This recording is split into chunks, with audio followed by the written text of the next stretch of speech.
Bueno, y si hasta el momento les han parecido casi que increíble todos estos trabajos, espérese nada más a ver las últimas 3 casillas, las más sorprendentes a continuación. 3. Abecedarista. Si bien amas aprenderte las letras o realmente odias todo lo que tenga que ver con ellas, había algo bueno de ser un abecedarista que encajaría con nuestra personalidad. Típicamente, un abecedarista es alguien responsable de enseñar el alfabeto, pero también puede ser una persona que aprende el alfabeto. Algunas enseñan lo básico, lo que realmente era crucial para aprender en niveles superiores. Pero si odias aprender, también te gustaría ser un tipo diferente de abecedarista. En 1522, Nicholas Stork comenzó a pregonar un radical tipo de cristianismo. De acuerdo a Stork, el único conocimiento verdadero era el que provenía de las enseñanzas de Dios, el cual manda sus visiones, voces y sus mandatos para ser usados por nosotros.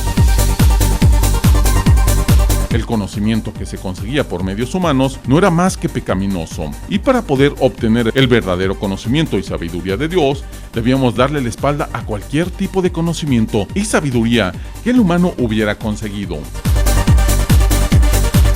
De acuerdo a su doctrina, se tenía que negar las primeras 3 letras del abecedario, una idea bastante desconcertante, la cual dio el nombre a esta secta extrema.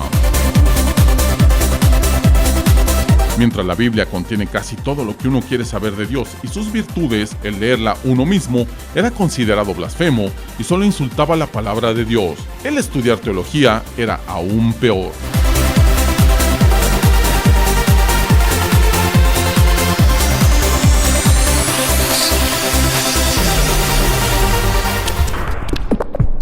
Dos.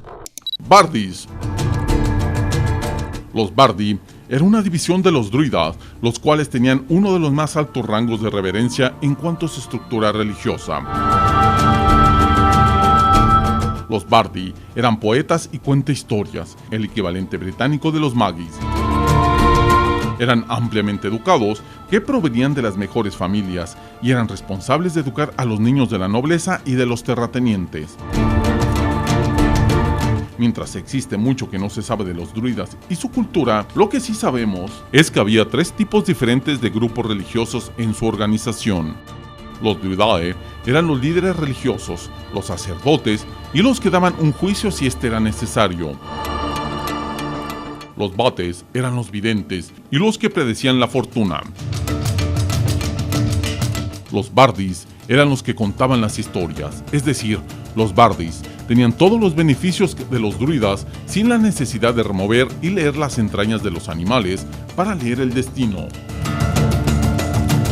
Tenían diferentes formas de leer el futuro, algunos de estos métodos un poco fuertes. De acuerdo a los registros existentes, una víctima era sacrificada y apuñalada en el estómago.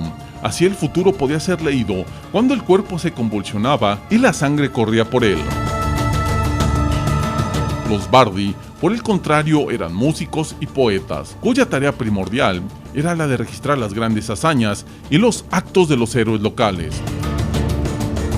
Estos preservaban la genealogía y enseñaban a las nuevas generaciones. En algunas áreas, los Bardi también tenían poderes de adivinación, pero solo a través de algunas suertes y encantamientos. Estos usaban los huevos de serpientes y se decía que podían usarlos para realizar encantamientos bajo la luna llena para beneficiar a sus reyes y a los nobles.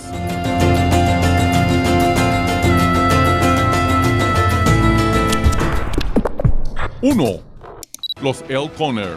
4 Elconer son nombrados hoy en día cada año en Londres, pero es más una ceremonia que un trabajo real, lo cual es bastante malo, porque cualquiera que ame la cerveza desearía trabajar como un Elconer. Existen diferentes versiones de lo que realmente se trataba esta posición a inicios de 1300. Eran oficiales encubiertos que eran responsables de que en los pubs y las tabernas se vendiera cerveza apta para el consumo.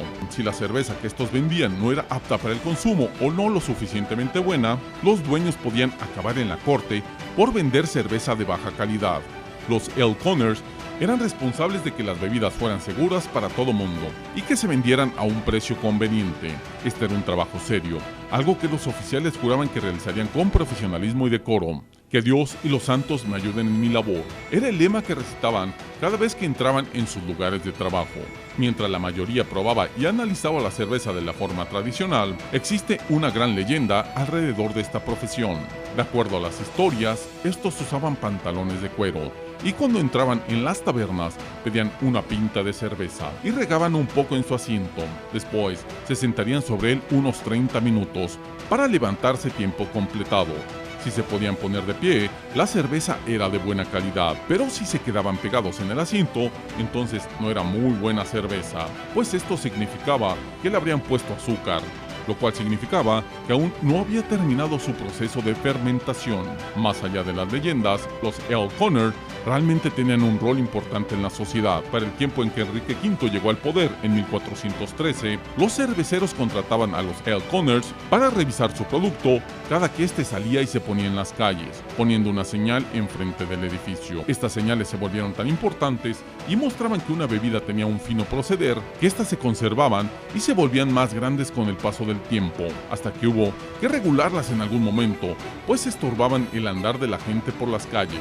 Solo después de la inspección de los Ale Conners que se podía vender la cerveza, solo así se aseguraba la calidad de la misma.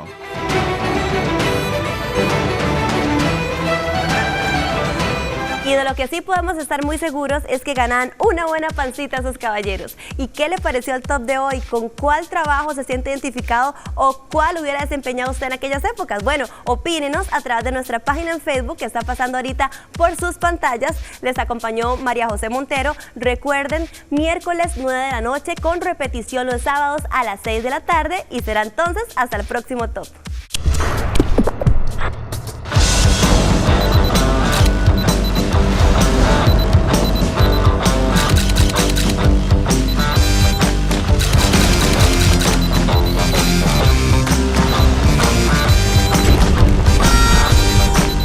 Los sorprendentes 9 trabajos del pasado que quizás te gustaría realizar.